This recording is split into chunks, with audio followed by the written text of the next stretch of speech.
Hi! I want you to open. Because It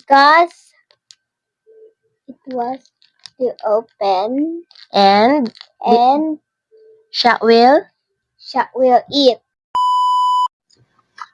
So, andito ako ngayon sa aming living area, sa aming living room at dito na naman ako mag-explain kung anong nangyari matapos naming ipa-assess sa DepEd or sa Developmental PDEA ang aming anak.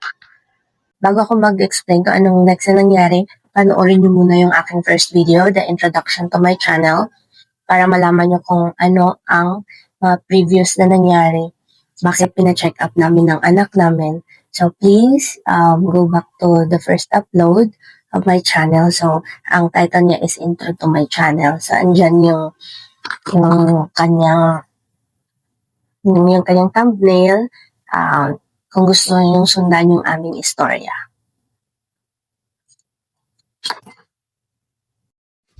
So, ito na nga ang nangyari after naming magpa-assess sa Developmental PDEA. So, binigyan kami ng letter of referral para sa therapy center. So, ang therapy center na yon ay meron siyang occupational therapist in-house at meron din siyang educational placement specialist, and then meron din siyang language pathologist.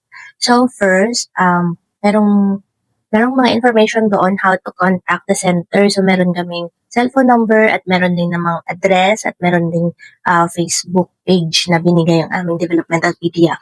So, ang sumunod is nag-inquire kami kung magkano ang ipiprepare namin dahil of course may bayad ang lahat ng assessment, lahat ng pagpa-check up namin. So, lahat ng yon is with fees kasi nga puro private siya.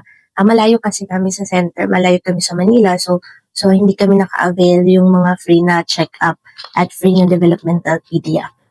So yun, the next thing we do is that nagpa-appointment kami sa occupational therapist and education placement specialist kasi nga nag-aaral na yung anak na. Kwento ko na kung anong nangyari doon sa occupational therapist na schedule namin.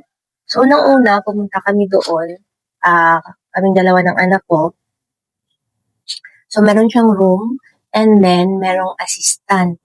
Kami, ayaw talaga ng anak ko magpaiwan pag iba yung kasama sa loob ng room at ibang tao. So, yung nangyari is that, umupo ako doon, kasama niya, nag-iiyak siya kasi ayaw niya talagang maupo sa table, tsaka meron kasi siyang ang bangko yung parang sa school. And then, dapat umupo siya doon sa table. So, may mga tinanong sa akin, may tinanong din sa Kaisha. Meron akong inanswer na papel na chine-check doon kung tungkol doon sa mga behavior at kung meron bang may mga ginagawa siya na hindi normal, like steaming, like tiptoeing, at kung ano yung mga routine niya sa bahay. At kung paano siya mag-express ng needs niya. So, merong papel, nandun lahat yung information. And then, of course, yung mga personal information niya. Sumunod, yun yung personal na. So, sinabi ko na nga, pumasok kami sa loob ng classroom. And then yung aming occupational therapist. So, okay naman siya, kaya lang umiiyak talaga siya. Pag tumatayo ako at sasabihin sa kanya na doon lang siya at lalabas ako, umiiyak talaga siya, ayaw talaga magpaiwan.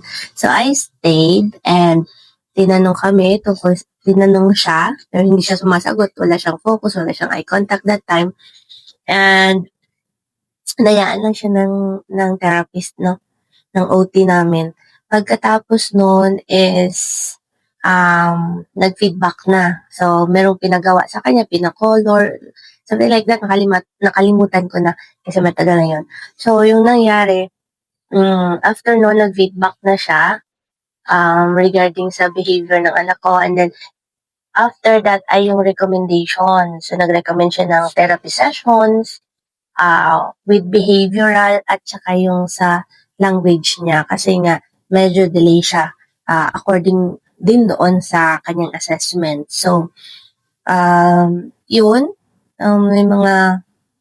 may mga feedback siya But eventually, nag-comply kami doon sa sessions na yon. Nag-sign up kami for therapy, behavioral, at saka yung language nga. Doon din mismo sa private center. So, maganda naman yung result. At saka, nung unang-una kasi siya, during sa sessions niya, ayaw talagang magpaiwan. So, sumusunod talaga ako doon sa kanyang classroom. Slowly, nasanay na rin at doon na nga, nagpaiwan na siya sa loob ng classroom. At nadala na din niya yon sa kanyang regular class. Kasi nga nag-aral na siya ng kindergarten. Educational placement specialist. So, doon kasi, ginigauge ang bata kung pwede ba siyang pumasok sa regular class or dapat i-SNED siya. So, yung nangyari, yung session namin sa aming educational placement specialist is very positive naman yung result. So, sinabi niya na si siya naman daw ay nakakapagbasa, si siya naman daw ay nakakaintindi. So, pwede siya sa regular school, but given na dapat small size lang. So, tinanong ko kung ano yung klase ng small size. Sabi niya, 10 to 15 lang yung kanyang classmates dapat. So, yung kindergarten siya, 12 yata sila. Then, pagdating ng preparatory, is 17 na. So, dumami na yung mga classmates niya eventually. So, parang nahihirapan siya. Currently, 5 na lang silang mag-classmate sa grade 2. Kasi nga grade 2 na siya ngayon. So, 5 nagte-thrive naman siya. Sa totoo lang, mas maganda talaga yung small class size. Kahit hindi siya SNED, it's a regular class. It's a private school, but for us, sa experience namin, mas okay na nasa small size. Kung gusto mo talagang irregular class, ilagay sa regular class ang inyong awesome na anak. So, ngayon, pupunta na tayo sa therapy sessions. So, meron siya na 2 oras for behavioral at 3 oras para sa kanyang language development.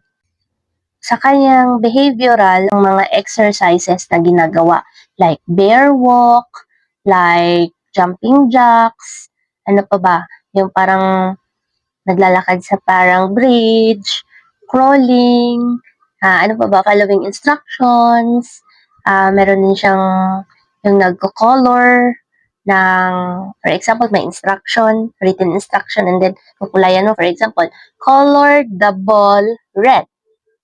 Color the leaf green. Mga ganon. So, yun yung mga naunang mga exercises ni siya sa kanyang OT or sa kanyang behavioral. The next one is yung sa language naman. Ano ba yung language mo, be? Pinapabasa. Na? You're reading? Yes. Okay. So, nagre-read siya together with the teacher.